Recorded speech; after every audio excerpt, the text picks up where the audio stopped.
رب العالمین والصلاة والسلام علی رسولہ الامین وعلی آلہ واصحابہ اجمعین وبعد۔ محترم بھائیوں، آج آپ کے سامنے خلافت راشدہ خلیفہ راشد عمر بن خطاب رضی اللہ تعالی عنہ کے بارے میں اور ان کے دور خلافت میں مشرق کی سائڈ کی جو فتوحات ہیں اس میں سے ایک اہم جنگ جسے جنگ نہاوند کہتے ہیں اور اس کو فتح الفتوح عربی میں کہا جاتا ہے، یعنی یہ بڑی اہم جو ہے جنگ تھی جس کے بعد سے سمجھ لیجئے کہ مشرق کا یہ کسرا کا پورا علاقہ مسلمانوں کے قبضے میں آ گیا۔ اس کے بعد چھوٹی موٹی جو ہے جو چیزیں ہوئی، صلح زادہ اس میں ہوئی اور لوگوں نے یقین کر لیا اس کے بعد کہ اب ہمارے پاس مسلمانوں سے مقابلہ کرنے کی کوئی طاقت نہیں رہی، اور صلح کی طرف آئے، چھوٹی موٹی جھڑپیں ہوئی کہیں کہیں بس۔ تو یہ وہ آخری قلعہ ہے نہاوند جو اس علاقے میں، مشرق کے علاقے میں، جو عراق کا اور ایران وغیرہ کا جو ایریا، اس کے بعد خراسان کا ایریا کہلاتا تھا، اور یہ وہ علاقے ہیں جو کہ فتح ہوئے اس زمانے میں، اور انہی علاقوں سے بڑے بڑے محدثین پیدا ہوئے۔ یاد رکھیے گا کہ یہ وہ علاقے ہیں جہاں کی زمین سے بعد میں بڑے بڑے محدثین پیدا ہوئے، یعنی وہاں پر جو اسلام کا چرچا ہوا اور لوگ اسلام میں داخل ہوئے، اسلامی دعوت یہاں تک پہنچی، تو وہیں انہی کے جو ہے بچے اسلامی تعلیمات میں اتنے آگے بڑھے اور جو ہے ایسا علم حاصل کیا کہ پوری دنیا کے لوگ، یہاں تک کہ عرب قوم بھی ان کے اوپر ناز کرے گی قیامت تک، کہ انہی خراسان کے علاقوں سے، خراسان کا علاقہ یہی، اس کے بعد جو ہے یہ جو نہاوند ہے یہ اسی جو ہے خراسان کا ایریا، اور چند جو ہے ایریے تھے وہاں پہ اس زمانے کے، تو وہ سب جو ہے ایریا جو ہے یہی ایریا تھا، یہی علاقے تھے، یہ علاقے جو ہے اس وقت فتح ہوئے اور وہاں سے بڑے بڑے محدثین پیدا ہوئے۔ خراسان، سجستان جو ہے کہلاتے ایک آبادی وہاں کی، وہ جو ہے اس طرح کی جو ہے آبادیاں تھیں، وہ یہ خراسانی کا علاقہ ماوراء النہر کا یہ علاقہ ہے، جو بعد میں یہ بخارا وغیرہ جو آپ سنتے رہتے ہیں، جو امام بخاری رحمۃ اللہ علیہ کا ایریا ہے، اور دوسرے جو ایریے ہیں اس علاقے کے جو بڑے بڑے محدثین جہاں سے پیدا ہوئے ہیں، جہاں سے نکلے ہیں، یہ سب کی سب کیا ہے، یہی علاقہ تھا میرے۔ اس لحاظ سے آپ جو ہے اس چیز کو ذہن میں رکھیے کہ یہ کون سے علاقے ہیں جو فتح ہو رہے ہیں عمر بن خطاب رضی اللہ تعالی عنہ کے اس دور خلافت۔ تو آج ہماری شروعات ہوگی اصل جنگ نہاوند سے پہلے میں ایک بات آپ کے سامنے ذکر کر دوں۔ نعمان ابن مقرن جو اسلامی فوج کے ایک بڑے اہم ستارے تھے، اسٹار کا لفظ تو آپ آج کل سنتے رہتے ہیں، لیکن آج کل یہ اسٹار سارے کے سارے اسٹار کس کے ہوتے ہیں جانتے ہیں؟ یہ سب کے سب یا تو کھیل کود کے اسٹار ہیں، یہ جس کے پیچھے قومیں بھاگ رہی ہیں، اور آج ہماری قوم، ہمارے بچے کیا ہے، ان کے فین بنے بیٹھے ہیں، یا یہ کہ یہ فلمی دنیا کے اسٹار ہوتے ہیں آج کے زمانے میں۔ یہی تو ہے، اور کیا ہے، جن کے پیچھے پوری قوم بھاگ رہی ہے، پوری قوم اپنی دولت لگا رہی ہے، لیکن یہ اس زمانے کے اسٹار تھے جو ان جنگوں میں جنہوں نے بہت اہم کارنامے انجام دیے، یہ وہ اسٹار ہیں۔ نعمان ابن مقرن رضی اللہ تعالی عنہ، کسکر ایک جگہ تھی، جو علاقے فتح ہو رہے تھے نا، تو کسکر کے علاقے میں عمر ابن خطاب رضی اللہ تعالی عنہ نے نعمان ابن مقرن کو وہاں کا گورنر بنا دیا تھا۔ کسکر کے علاقے میں ان کو گورنر بنا دیا تھا عمر بن خطاب رضی اللہ تعالی عنہ۔ لیکن یہ میں نے آپ سے کہا کہ یہ میدان جنگ کے سپاہی تھے، یہ مال و دولت ان کی جو ہے خواہش کبھی نہیں ہوتی تھی، عہدے اور منصب کبھی بھی ان کا جو ہے مطمع نظر نہیں تھا، کبھی بھی ان کا ٹارگٹ نہیں تھا۔ جیسے آج آپ دیکھتے ہیں جنہیں آپ اسٹار کہتے ہیں، انہوں نے اپنی اس شہرت سے سوائے دولت کمانے کے اور کچھ نہیں کیا۔ لیکن یہ اشتہار تھے کہ انہیں گورنر بنایا گیا میرے بھائی. کسکر علاقے کے یہ گورنر تھے، لیکن کیا لکھا انہوں نے عمر ابن خطاب رضی اللہ تعالی عنہ کو، اپنے خلیفہ کو کیا لکھا؟ یہ نہیں لکھا کہ یہ کسکر بڑا چھوٹا علاقہ ہے، ذرا آپ کچھ اور دو چار علاقوں کا گورنر مجھے بنا دیجئے، کچھ اور موقع دیجئے تاکہ میں اپنی جیب اور بھر سکوں. یہ نہیں لکھا، کیونکہ دنیا کی دولت یہ ان کا مطمع نظر نہیں، دنیا کے یہ عہدے اور مناصب ان کا ٹارگٹ نہیں. اپنی جیب بھرنا، عیش و آرام کی زندگی بسر کرنا، یہ ان لوگوں کے ذہن میں کبھی بھی یہ نہیں تھی بات.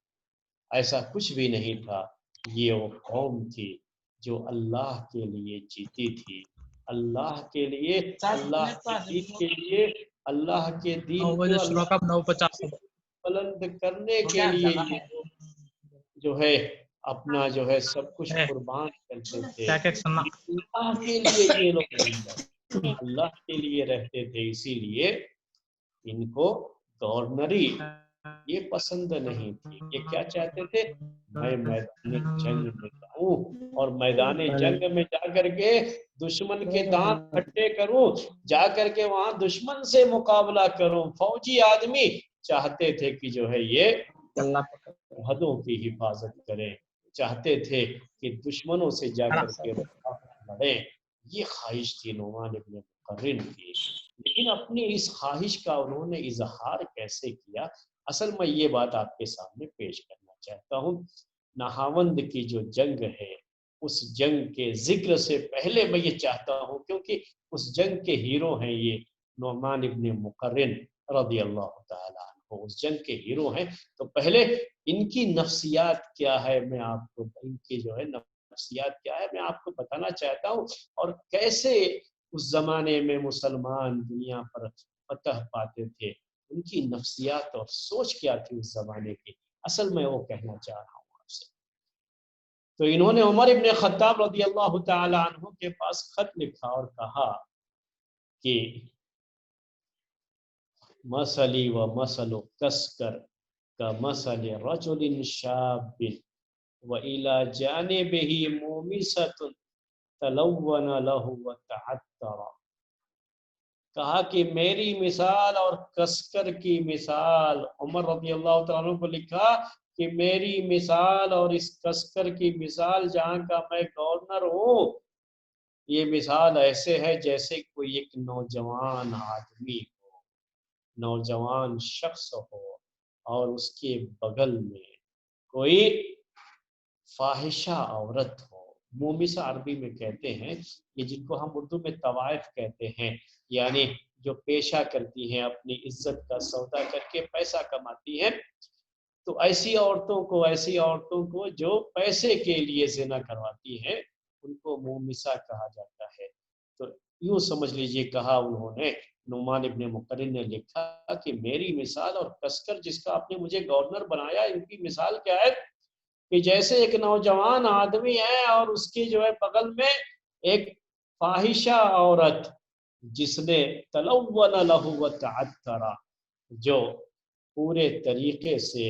اس نے اپنا میک اپ کر رکھا ہے، میک اپ کیا ہے، اپنے آپ کو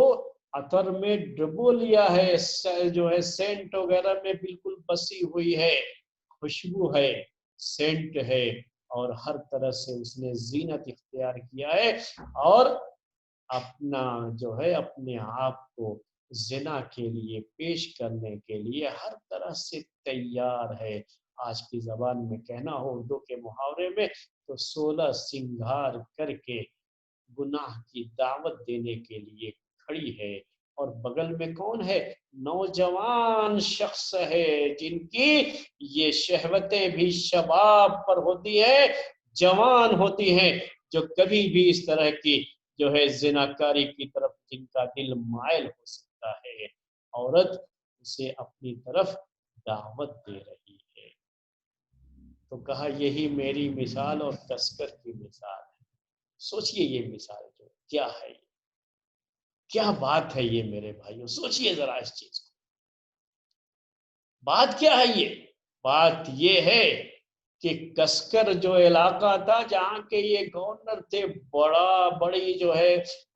بڑا سرسبز و شاداب ایریا، یہ بہت ہی مال و دولت وہاں پہ، بڑے خزانے تھے، بڑی جو ہے خوشحالی تھی وہاں پر رہ رہے ہیں، دنیا کا ہر آرام ان کے سامنے۔ اور جب کوئی فوجی ایسی جگہ پہ رہتا ہو تو وہ دنیا کی رنگینیوں میں گم ہو جائے گا، تو کیا ہو جائے گا؟ سمجھ لیجئے کہ یہ جو ہے علاقہ میرے لیے ایک ایسی عورت کے مانند ہے جو عورت مجھے اپنی طرف گناہ کی دعوت دے رہی ہے۔ اگر میں اسی میں مگن ہو گیا تو پھر کہاں ہماری وہ بہادری اور کہاں ہماری وہ فوجی زندگی۔ انہوں نے لکھا عمر بن خطاب رضی اللہ تعالیٰ عنہ کو اور کہا کہ اللہ کا میں حوالہ دیتا ہوں آپ کو کہ آپ مجھے کسکر کی اس گورنری سے ہٹا دیجیے، مجھے یہاں سے ہٹا دیجیے، یہ واپس لے لیجیے آپ۔ وَبَعَثْتَنِي إِلَى جَيْشٍ مِّن جُيُوشِ الْمُسْلِمِينَ، اور بھیج دیجیے کسی لشکر میں، مسلمانوں کی کسی فوج میں جو دشمن سے مقابلے کے لیے جا رہی ہو، میں ایک سپاہی بن کر کے میدان جنگ میں لڑنے کو ترجیح دوں گا اس علاقے کی گورنری کے مقابلے میں، جبکہ بڑا اچھا علاقہ تھا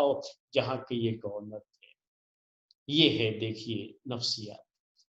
آج ہم اپنا جو ہے جائزہ لیں اور نعمان ابن مقرن رضی اللہ، یہی نصیحت کی باتیں ہیں، ان کا جائزہ لیں کہ آدمی تو کہتا ارے میں بہت کام کر لیا، اب تھک گیا ہوں، تھوڑا آرام چاہتا ہوں۔ اب یہ بھی سوچتے اگر کہ جو ہے ہاں ہم بہت لڑ لیے، اتنا سب فتح کیے، اب ہماری جو ہے کوششوں اور محنتوں کے نتیجے میں یہ فتوحات ہوئی ہے، چلو اب تو تھوڑا گورنر بن کر کے آرام سے یہاں کے حاکم بن کر کے رہیں گے، یہ سوچتے یہ نہیں۔ اور یہ دوسرے جو ہے الفاظ میں یہ بھی آپ کہہ سکتے ہیں کہ ان کی شہادت کی موت ان کو دعوت بھی دے رہی تھی، کہ جنگ کے میدان میں شہید کی موت ان کا انتظار بھی کر رہی تھی۔ تو عمر بن خطاب رضی اللہ تعالیٰ عنہ کے پاس جب انہوں نے خط لکھا تو عمر بن خطاب رضی اللہ تعالیٰ عنہ نے جواب میں کیا لکھا کہ ٹھیک ہے آپ نہاوند چلے جائیے، یہ نہاوند اسی جنگ کا ذکر آج کے درس میں آپ کے سامنے آئے گا، چلے جائیے اور آپ ہی اس فوج کے اس لشکر کے امیر ہوں گے، یعنی کمانڈر ان چیف آپ ہی رہیں، بنا دیا کمانڈر ان چیف، بھیج دیا ان کو نہاوند کی جنگ کے لیے۔ نہاوند کی جنگ کی شروعات کا مسئلہ کیا ہے کہ یہ تقریباً جو ہے قادسیہ کی جو جنگ ہوئی تھی پہلے، جس کا ذکر آپ کے سامنے آ چکا، اور یہ وہ بڑی جنگ تھی جہاں سے کسریٰ کی طاقت جو ہے زوال پذیر ہوتی ہے، یعنی اس کا گراف اب نیچے کی طرف آنا شروع ہو جاتا ہے۔ یہ تو قوم اوپر کی طرف جو جا رہی تھی، قادسیہ کی جنگ ہار جانے کے بعد، مسلمانوں سے ہار جانے کے بعد ان کا گراف اب نیچے کی طرف ہی آتا جا رہا تھا، اسی لیے اس کی بھی بڑی اہمیت ہے قادسیہ کی جنگ کی۔ اور نہاوند کی جنگ ان کے تابوت کا یہ وہ آخری کیل ہے جس سے ان کی حکومتوں کا سمجھیے بالکل خاتمہ اور صفایا ہو جاتا ہے، یہ قوم ہی پورے طریقے سے ختم ہو جاتی ہے، یعنی ان کی حکومت جو ہے ختم ہو جاتی ہے۔ یہ نہاوند ان کا آخری قلعہ ہوتا ہے جو فتح ہو جاتا ہے، اس لیے اس کی بھی بڑی اہمیت ہے، اس کو فتح الفتوح کہا جاتا ہے۔ اور یہیں سے جب کسریٰ کی طاقت ختم ہو جاتی ہے تو آگے کا جو فتوحات کا راستہ ہے وہ بالکل جو ہے ہموار ہو جاتا ہے، پھر جو ہے بڑی آسانی کے ساتھ آگے کی فتوحات ہوتی ہے۔ تو یہ نہاوند کی جنگ کی شروعات کیسے ہوئی کہ جب یہ دشمن کی فوج، فارس والوں کی فوج، کسریٰ کی یہ فوج ایک کے بعد ایک مختلف جنگوں میں یہ شکست کھاتے رہے اور اسلامی فوج کو فتح ملتی رہی، تو یہ لوگ بھی پریشان ہو کر کے بھاگتے جاتے تھے، جہاں شکست ہوئی وہاں سے بھاگ کر کے اور آگے چلے گئے۔ تو بھاگ بھاگ کر کے یہ لوگ جو باقی بچتے تھے فوج میں لوگ اور بھاگ جاتے تھے، تو یہ لوگ اکٹھا ہو گئے ایک جگہ پہ، اور اکٹھا ہو کر کے انہوں نے یہ جو ہے اب سوچنا شروع کیا کہ ہم ایسے ہی اگر بھاگتے رہے تو یہ اچھا نہیں ہے، اب ہم سب کو مل کر کے ایک فیصلہ کن جنگ ان کے ساتھ لڑنی چاہیے، اور اگر ہم نے ان کو ہرا دیا اور ہرانے میں کامیاب ہو گئے تب تو ہماری یہ حکومت باقی رہ جائے گی، ورنہ پھر اگر ہم نے ایسا نہیں کیا تو ایسے ہی بھاگتے بھاگتے ہم سب کی سب برباد ہو جائیں گے۔ تو انہوں نے یہ کوشش کیا کہ اب جو ہے ہم سب اکٹھا ہو کر کے پھر سے مسلمانوں کا مقابلہ شروع کریں، مسلم فوج کا مقابلہ شروع کریں۔ تو اس کے لیے انہوں نے اپنے بادشاہ یزدجرد جو ان کا حاکم تھا اس وقت کا، جس کا ذکر پہلے بھی آ چکا ہے، اپنے بادشاہ کو اس کے بارے میں لکھا اور اپنے بادشاہ سے یہ مطالبہ کیا کہ پھر سے لوگوں کو جنگ کے لیے تیار کیا جائے اور نئے سرے سے سب مل کر کے ہم مسلم فوج کا مقابلہ کریں۔ اس کے لیے ان کی آپس میں باتیں ہوئی۔ اس کے بعد یزدجرد نے جو سجستان کا علاقہ ہے، باب کا ایک علاقہ مانا جاتا تھا، اور یہ سب کے سب پہاڑی علاقے تھے، خراسان کا علاقہ تھا، تو یہ خراسان، سجستان، یہی میں کہہ رہا تھا آپ سے، باب یہ علاقے تھے۔ ان علاقے کے لوگوں کو باقاعدہ لکھ کر کے وہاں سے فوج بھیجنے کے لیے کہا گیا، تو خراسان سے 60,000 فوج آئی، سجستان سے بھی 60,000 فوج آئی، اور باب سے ان کے پاس 30,000 فوج آئی۔ یعنی سب کو جو اکٹھا کیا گیا تو ملا کر کے 1,50,000 فوج کا ذکر ملتا ہے، تاریخ میں اس طرح کا ذکر ملتا ہے۔ یہ کم زیادہ بھی ہو سکتا ہے کیونکہ اس طرح کی تعداد پر بہت زیادہ بھروسہ نہیں کیا جا سکتا تاریخی لحاظ سے، لیکن اتنا تو بہرحال اس سے ثابت ہوتا ہے کہ ایک بڑی فوج انہوں نے تیار کی تھی اور اس فوج کا کمانڈر بنایا گیا۔ اب ان کے بڑے کمانڈر میں سے ایک تو جو ہے رستم، یہ قادسیہ کی جنگ میں مارا گیا، جو سب سے بڑا کمانڈر تھا ان کا، یعنی کسریٰ کے اس جو ہے امپائر جو حکومت تھی، بڑی حکومت، ان کا جو ہے جو سب سے بڑا لیڈر تھا، یا کہیے کہ سب سے بڑا فوجی کمانڈر تھا رستم، وہ تو مارا گیا تھا۔ اس کے بعد جو دو دوسرے اور بچے ہوئے تھے اس سے چھوٹے، اس سے نیچے درجے کے یہ کمانڈر تھے، ہرمزان اور جو ہے فیروزان، ان کا تذکرہ بھی پہلے آپ کے سامنے آ چکا ہے۔ ہرمزان کے بارے میں بھی بات آ چکی کہ اس کے پہلے والی جنگ میں ہرمزان بھی پکڑا گیا تھا، اور اس کو عمر بن خطاب رضی اللہ تعالی عنہ کے پاس بھیجا گیا، اور کس طریقے سے اس نے جو ہے وہاں پر ٹیکٹس جو ہے کہ جو ہے تدبیر کر کے سوچ جو ہے ایک جو ہے کہیے کہ ایک جو ہے سازش کے نتیجے میں وہ اپنے آپ کو بچانے میں کامیاب ہو گیا، ایک چال چلی اس نے اور اس چال کے نتیجے میں اپنے آپ کو بچانے میں کامیاب ہوا، لیکن پھر وہ مسلمان نہیں ہوا۔ اب ان کا جو دوسرا لیڈر تھا یہ فیروزان، یہی بچا ہوا تھا، تو یہ فیروزان اسی کو کمانڈر بنایا گیا اور بڑی فوج جو ہے دے کر کے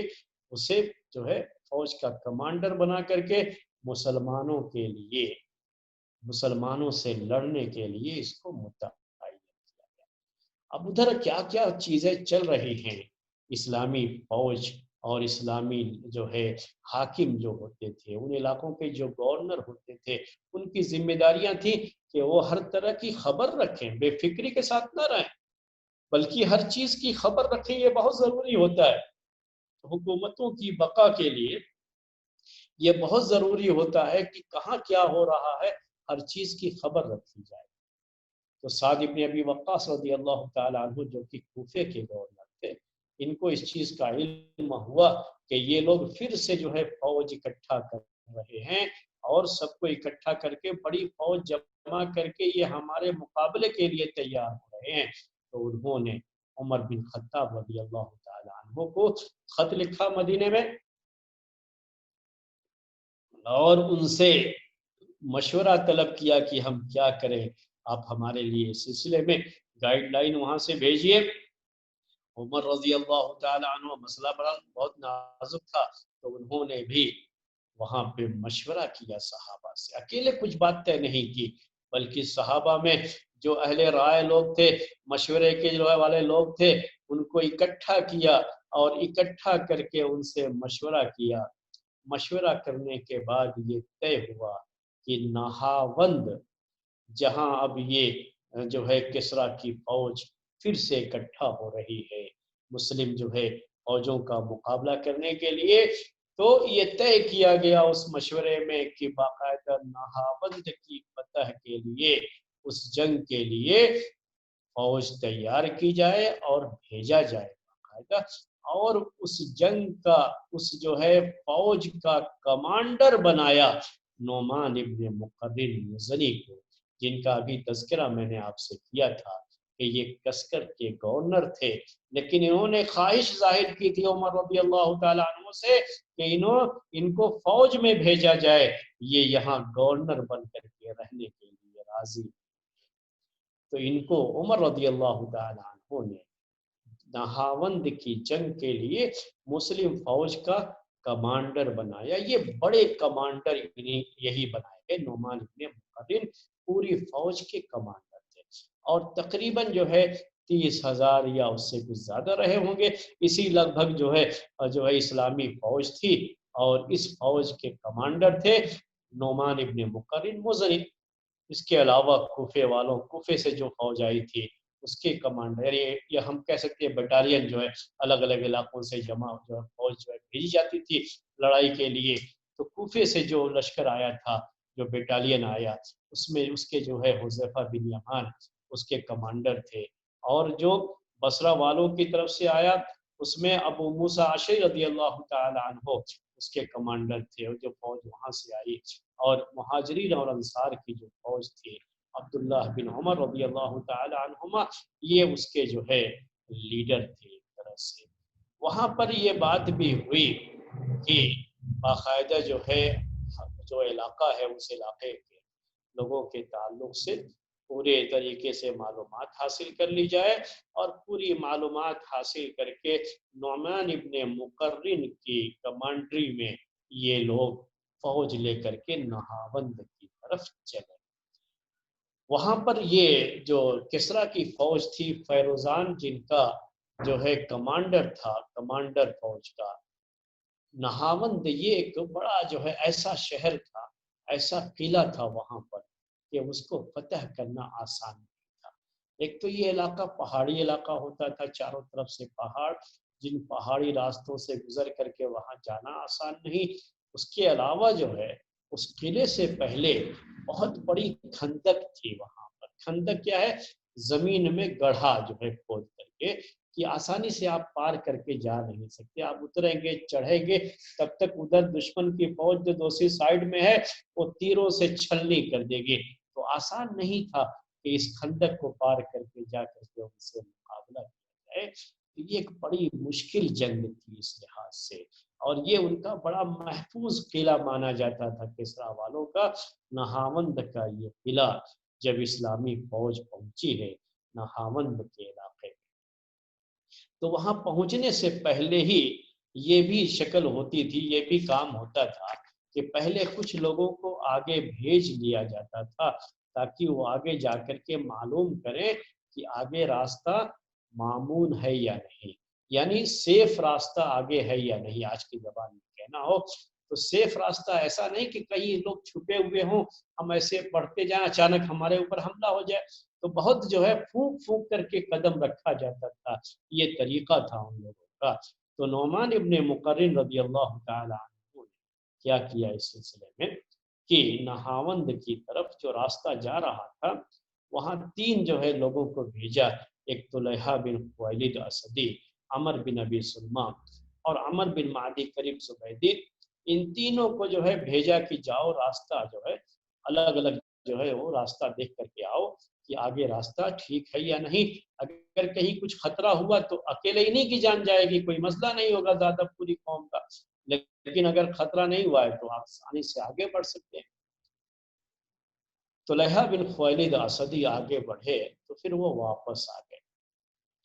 اور آ کر کے عربی میں ایک جملہ کہا جاتا ہے، وہ ایک جملہ انہوں نے کہا، جملہ چونکہ آج کل آپ بہت سنتے رہتے ہیں نا، تو اسی لیے میں وہ جملہ کا لفظ استعمال کر رہا ہوں۔ جملہ یہ عربی لفظ ہے جسے آپ انگلش میں سینٹینس کہتے ہیں۔ تو جو ہے جملہ انہوں نے آ کر کے کہا، بڑا مشہور جملہ ہے ان کا یہ کہ قتلت الارض عالمها وقتلت الارض جاہلها، کہ زمین اس کو قتل کر دیتی ہے جو زمین کو جانتا نہ ہو، علاقے کو جانتا، اور جو علاقے کو جانتا ہے، علاقے کا عالم اس علاقے کو قتل کر دیتا ہے، زمین کو قتل کرتا ہے، یعنی وہ آسانی سے آگے جا سکتا ہے اور آسانی سے وہ زمین وہ فاصلہ طے کر سکتا ہے۔ یہ عربی میں بڑا مشہور جو ہے سینٹینس ہے۔ تو انہوں نے یہ کہا کہ آگے کا مجھے راستے کا کچھ بھی علم نہیں ہے، جب آگے کے راستے کا کچھ بھی علم نہیں ہے تو اپنے آپ کو ہلاکت میں ڈالنا ہوگا اگر میں آگے جاؤں گا، تو یہ غلط چیز ہے، اس لیے میں آگے نہیں گیا، میں واپس آ گیا وہاں سے۔ اور یہ دونوں جو ہے عمر بن ابی سلمہ اور امن بن مہدی قریب، یہ آگے بڑھے اور نہاوند کے قریب جا کر کے، یعنی پورا راستہ جو ہے چیک کر کے آ کر کے بتایا کہ کوئی پریشانی نہیں ہے، آپ جا سکتے ہیں، راستہ جو ہے سیف ہے، آپ جا سکتے ہیں۔ اس طریقے سے سب معلومات کرنے کے بعد جو ہے اسلامی فوج نہاوند جو ان کا شہر تھا اور جو بڑا مشہور قلعہ تھا ان کا اور بڑا سیف قلعہ تھا، اور وہاں پہ جنگ لڑنا اور فتح حاصل کرنا آسان نہیں تھا، کہ خندق کھودی ہوئی تھی اور خندق کے سامنے بھی اس طرح سے جو ہے کہیے کہ جو ہے خاردار جو ہے باڑ لگی ہوئی تھی، ان سب کو پار کر کے جانا آسان نہیں تھا۔ اگر کوئی کوشش کرے گا تو سامنے سے دشمن کی فوج اس پر ٹوٹ پڑے گی، تیروں کی بارش برسائے گی، سب کی سب ہلاک و برباد ہو جائیں گے۔ تو ہلاکت اور بربادی کی طرف نہیں جانا ہوتا ہے، پھونک پھونک کر کے قدم اٹھانا ہوتا ہے، آسان نہیں تھا یہ معاملہ۔ تو آخر کار کیا ہوا کہ لوگ جا کر کے وہاں پر جو ہے کوشش تو کرتے رہے، نعمان ابن مقرن اپنی فوج کو لے کر کے، اسلامی فوج کو جو بڑی فوج تھی اس کو لے کر کے آگے تو بڑھے، لیکن نہاون تک جانے کے لیے ان کے پاس کوئی راستہ نہیں، بڑا ہی محفوظ قلعہ تھا ان کا یہ۔ اور جبھی جو میں نے کہا وہ خندق پورے طریقے سے کھود رکھی ہے اور خندق کے ساتھ کانٹوں کی باڑھ بھی ہے، یہ آسان نہیں ہے کہ اس کو پار کر کے یہ لوگ جا سکیں آگے۔ یہ جو کانٹے ہیں یہ گھوڑوں کی جو ہے اس پہ چبھ جائیں گے پیر پہ اگر، تو اس کی وجہ سے گھوڑے بھی آگے نہیں بڑھیں گے۔ یہ سب چیزیں جو ہے تھیں، پریشانیاں تھیں یہ۔ تو کیا ہوا اس کے بعد، وہ اللہ تعالیٰ کی مدد تو ہمیشہ جو ہے مسلمانوں کے ساتھ رہی ہے اور ہمیشہ رہتی ہے، لیکن ہمیشہ یہ بات بھی رہی ہے کہ اللہ تعالیٰ کی مدد کے انتظار میں کبھی بھی اسلامی فوج بیٹھی نہیں رہی ہے ہاتھ پہ ہاتھ دھر کر کے کہ ہم صرف اللہ کا ذکر کر دیں گے تو دشمن کے جو جہاز ہیں نا، جو آج کل جو ان کے ٹینک اور جو جہاز بم برساتے ہیں، وہ سب کی سب فضا میں تباہ ہو جائیں گے۔ کبھی بھی اسلامی فوج نے یہ نہیں سوچا، کبھی ایسا نہیں ہوا تھا کہ انہوں نے بیٹھ کر کے صرف کہیں دعائیں کی ہوں اور میدان میں آگے نہ بڑھے ہوں، کبھی ایسا نہیں ہوا۔ یہاں پر بھی بہت مشکل وقت تھا، اللہ تعالیٰ کی مدد بھی آنا ہے، لیکن اسلامی فوج کیا کر سکتی ہے ایسے وقت میں، یہ سوچنے کا کام ان کا ہی ہوتا ہے۔ جب یہ خود جو ہے غور و فکر کر کے آگے بڑھتے ہیں تب اللہ تعالیٰ کی مدد آتی ہے۔ تو یہاں بھی وہی ہوا میرے بھائیوں۔ اب جب دیکھ رہے ہیں کہ یہاں پر ہماری کوئی دال نہیں گل رہی ہے اور آگے جانا ہمارے لیے ممکن نہیں ہو رہا ہے، تو کیا کیا، نئے سرے سے حالات کا جائزہ لینے کے لیے اور جنگی چال چلنے کے لیے کیا تدبیر اختیار کی جائے، جو آپ اسٹریٹجک جسے آپ کہتے ہیں آج کل، اسٹریٹجی جو ہے جسے آپ کہتے ہیں، یہ جو ہم کیا حکمت عملی اردو میں کہتے ہیں کہ حکمت عملی اختیار کریں، اس کے لیے باقاعدہ میٹنگ رکھی گئی۔ اس میٹنگ میں یہ باتیں آئیں کہ ہم کس طریقے سے ان کا مقابلہ کریں۔ تو اب جو ہے اس میٹنگ کے اندر یہ معاملہ طے پایا کہ ہم کیسے مقابلہ کریں گے ان کا، کہ پہلے کچھ لوگ جو ہے ایک فوج جو ہے ایک بیٹالین کہہ لیجئے یہ آگے بڑھے گی مقابلے، اور مقابلے کے لیے آگے بڑھ کر کے جیسے ہی وہ لوگ ان سے مقابلے کے لیے آئیں گے، مقابلہ کریں گے، تو یہ ظاہر کیا جائے گا اس کی طرف سے، فوج کا جو کمانڈر ہے اس کی طرف سے، کہ گویا کہ ہم ہار گئے ہیں اور اب پیچھے بھاگ رہے ہیں۔ تو پیچھے کی طرف آئیں گے، پیچھے کی طرف آتے جائیں گے۔ اب وہ اس نشے میں رہیں گے کہ ہم تو چلو ان کو آج بھگانے میں کامیاب ہو گئے، تو یہ ان کا پیچھا کرتے ہوئے آتے جائیں گے، دشمن کی فوج آتی جائے گی، اور ہم ان کو اپنی طرف کھینچتے جائیں گے۔ جیسے ہی اپنی طرف کھینچتے جائیں گے، دشمن کی پوری فوج جب آ جائے گی خندق کے اس پار، پہلے یہ لوگ خندق کے اس پار ہیں اور اسلامی فوج ادھر ہے، مقابلہ نہیں کر سکتے، مشکل ہے ان کے لیے، تو یہ طریقہ اپنایا کہ ان کو وہاں سے نکالا جائے پہلے، یعنی شکار کو پہلے جو وہ شکار چھپا ہوا ہے نا اس کو پہلے نکالا جائے، پھر شکار کیا جائے۔ تو اس کو نکالنے کے لیے انہوں نے یہ چال چلی کہ پہلے ہم اس جنگ کے اندر یہ ظاہر کریں گے کہ گویا ہم جنگ ہار گئے ہیں اور ہم گویا کہ پیچھے ہٹ رہے ہیں۔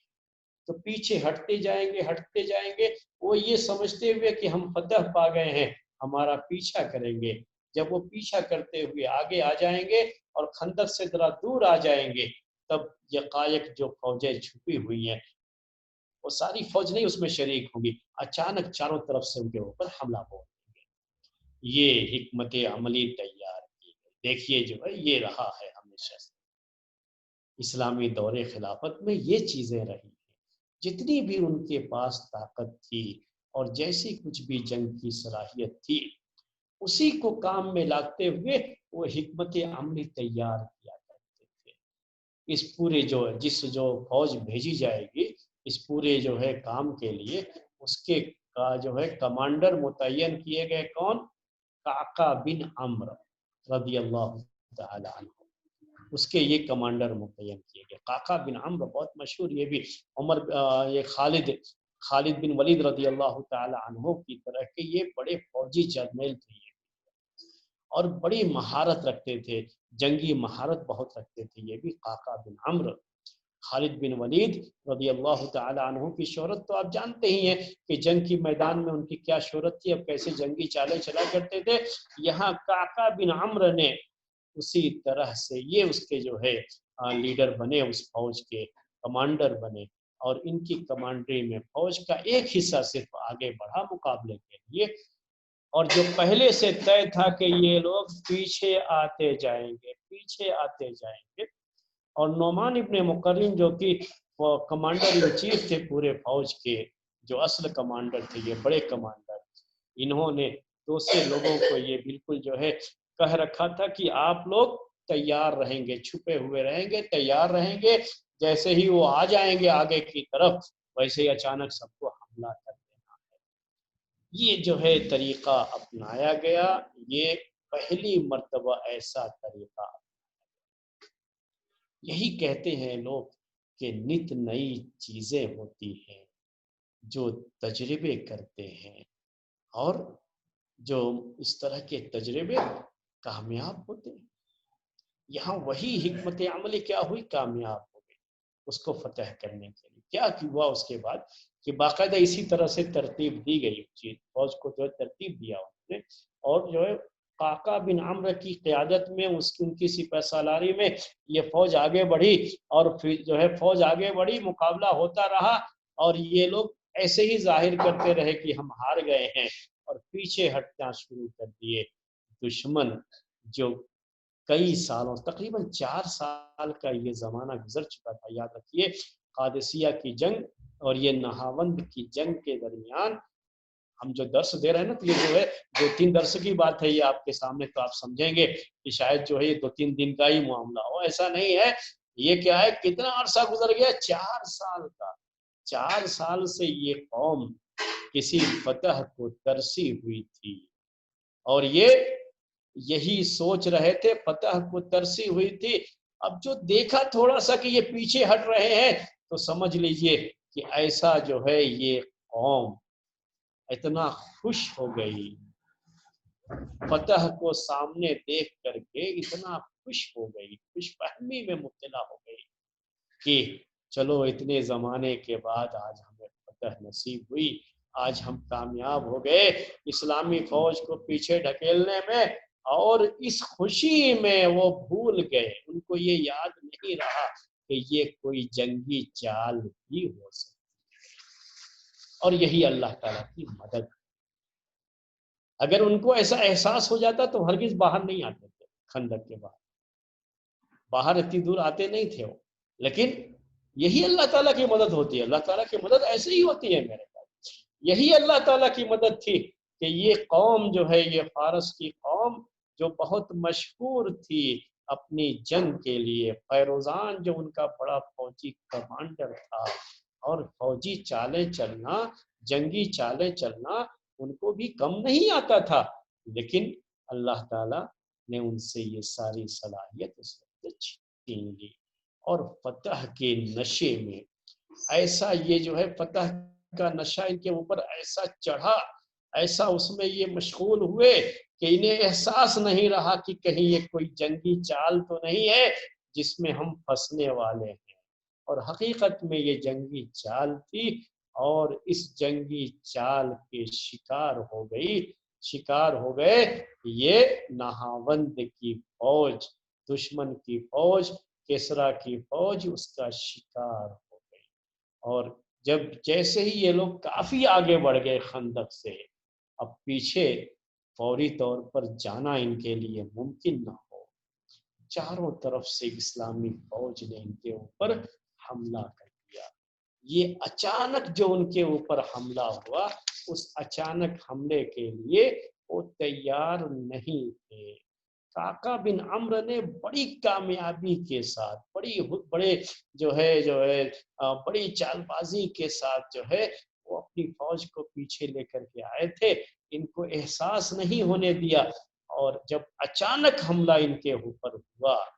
تو اس اچانک حملے کے لیے یہ تیار نہیں تھے، دشمن کی فوج تیار نہیں تھی۔ اس جو ہے جنگ کے اندر اس کے بعد بڑی زور کی جو لڑائی ہے، بڑی سخت لڑائی ہوئی۔ آپ سوچ ہی سکتے ہیں کہ لڑائی کوئی معمولی لڑائی تو نہیں رہے گی، ان کی فوج اچھی خاصی فوج تھی وہ، اور اب ان کے سامنے پورے راستے بند بھی تھے، اب وہ کچھ کر بھی نہیں سکتے تھے، اب ان کو لڑنا ہی تھا۔ انہوں نے بھی بہت جو ہے جی جان سے وہ بھی لڑے، اور مسلم فوج جو اسی کے انتظار میں تھی کہ کسی طریقے سے یہ لوگ اپنے قلعے سے باہر آئیں اور خندق کے پار آئیں اور ہم ان سے مقابلہ کریں، اس طرح سے لوگوں نے مقابلہ کیا۔ اور اس مقابلے میں نعمان ابن مقرن جو کہ اس کے کمانڈر تھے، اصل کمانڈر تھے، یہ بڑے کمانڈر یہی تھے، اور ان کی ہی کمانڈری میں یہ جنگ لڑی گئی تھی، جن کا ذکر ہم نے پہلے بھی آپ سے کیا۔ جنگ سے پہلے ایک بات یہ بھی ہو گئی تھی کہ نعمان ابن مقرن نے یہ بھی طے کر لیا تھا کہ اگر مجھے کچھ ہو گیا، میں شہید ہو گیا، تو میرے بعد حذیفہ بن یمان، یہ مشہور صحابی ہیں حذیفہ بن یمان، جن کو جو اللہ کے رسول صلی اللہ علیہ وسلم سے منافقین اور اسی طرح سے فتنوں وغیرہ کی حدیثوں کو بڑی کثرت سے سن کر کے یاد کیے ہوئے تھے، یہ حذیفہ بن یمان مشہور صحابی، یہ بھی اس فوج میں شریک تھے، اس فوج کا ایک حصہ تھے، اس جنگ میں شریک تھے۔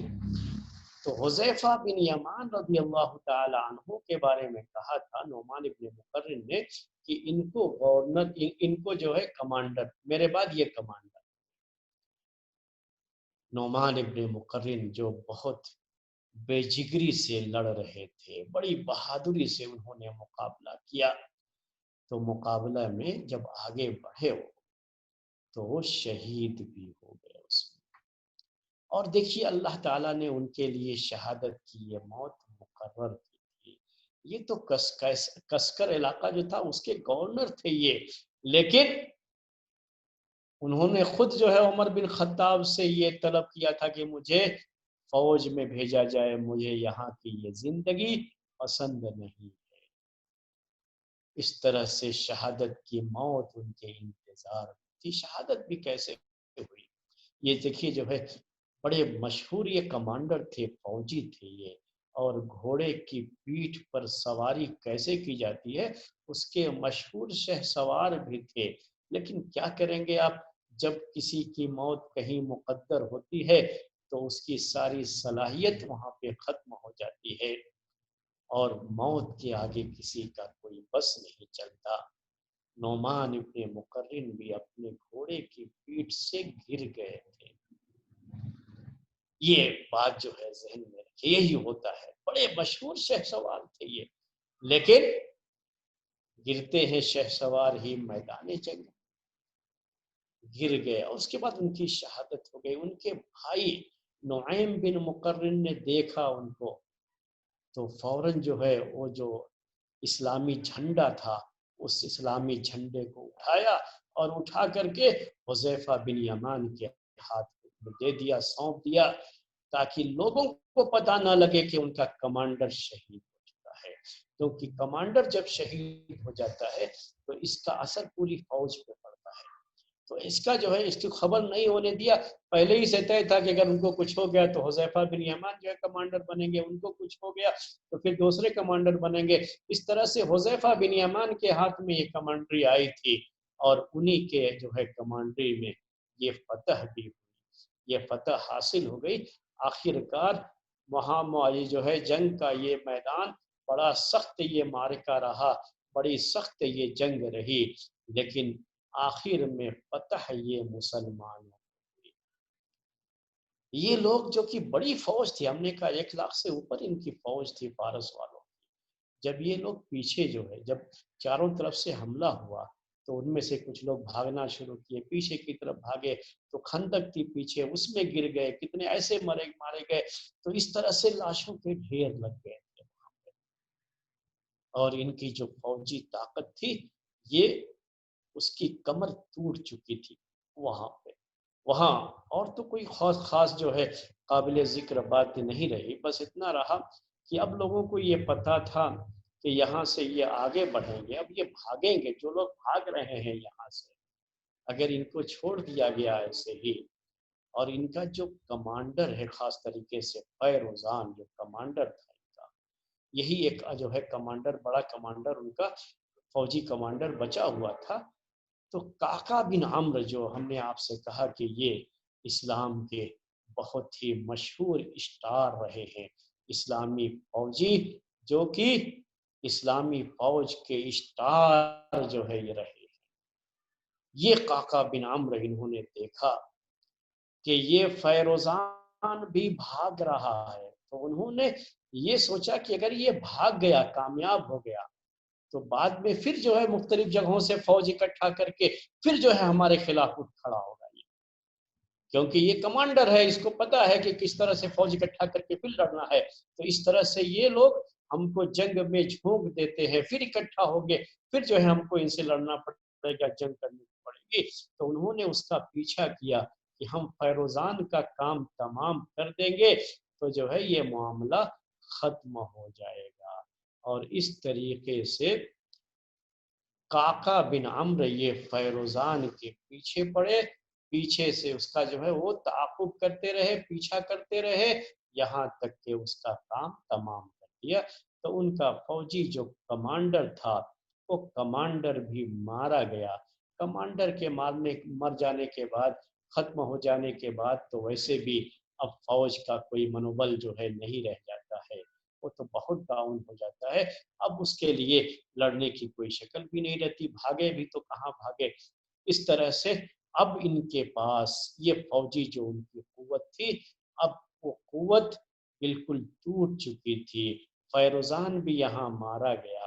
اور اب ان کے پاس مسلم فوج سے مقابلے کے لیے کوئی جو ہے ایسی فوجی طاقت نہیں رہ گئی تھی جس کا ذکر کیا جا سکے۔ اور واقعہ بھی یہی ہوا کہ کہ اس کے بعد چھوٹی موٹی جھڑپیں تو ہوئی، لیکن کوئی بڑی جنگ پھر اس علاقے میں اس کی ضرورت پیش نہیں آئی، کیونکہ اس زمانے کی یہ سپر پاور تھی۔ کسریٰ جو ہے یہ اس زمانے کی سپر پاور جو ہے، بڑی طاقت، دو بڑی طاقتوں میں سے ایک طاقت، اور اس جو ہے نہاوند کی اس فتح کے ساتھ اس کی یہ طاقت زمین پہ زمین بوس ہو گئی، اس کی طاقت کا قلعہ بھی ختم ہو گیا، آخری قلعہ نہاوند کا قلعہ یہ بھی فتح ہو گیا۔ اس میں بڑے جو ہے مال غنیمت بھی بہت ملا، کیونکہ ان کے جتنے بھی یہ قلعے تھے اس میں انہوں نے خزانے بہت بھر رکھے تھے۔ جو مال غنیمت ملا وہ تو ملا ہی، لیکن دو بڑے بڑے برتن ملے وہاں پہ، جس میں صرف جواہرات یعنی بہت جو ہے قیمتی ہیرے جواہرات جو ہے وہ ملے، اس کے اندر بھرے ہوئے تھے۔ تو کیا کیا حذیفہ بن یمان رضی اللہ تعالیٰ عنہ نے، صاحب جو ہے یہی جو ہے اس طرح کی چیزوں کا یعنی جو مال غنیمت وغیرہ کا حساب کتاب جو ہوتا تھا انہی کے پاس ہوتا تھا، وہی اس کی جو ہے ذمہ داری ادا کرتے تھے۔ تو ان کو دے کر کے جو مال غنیمت کے 5 حصے کیے جاتے تھے،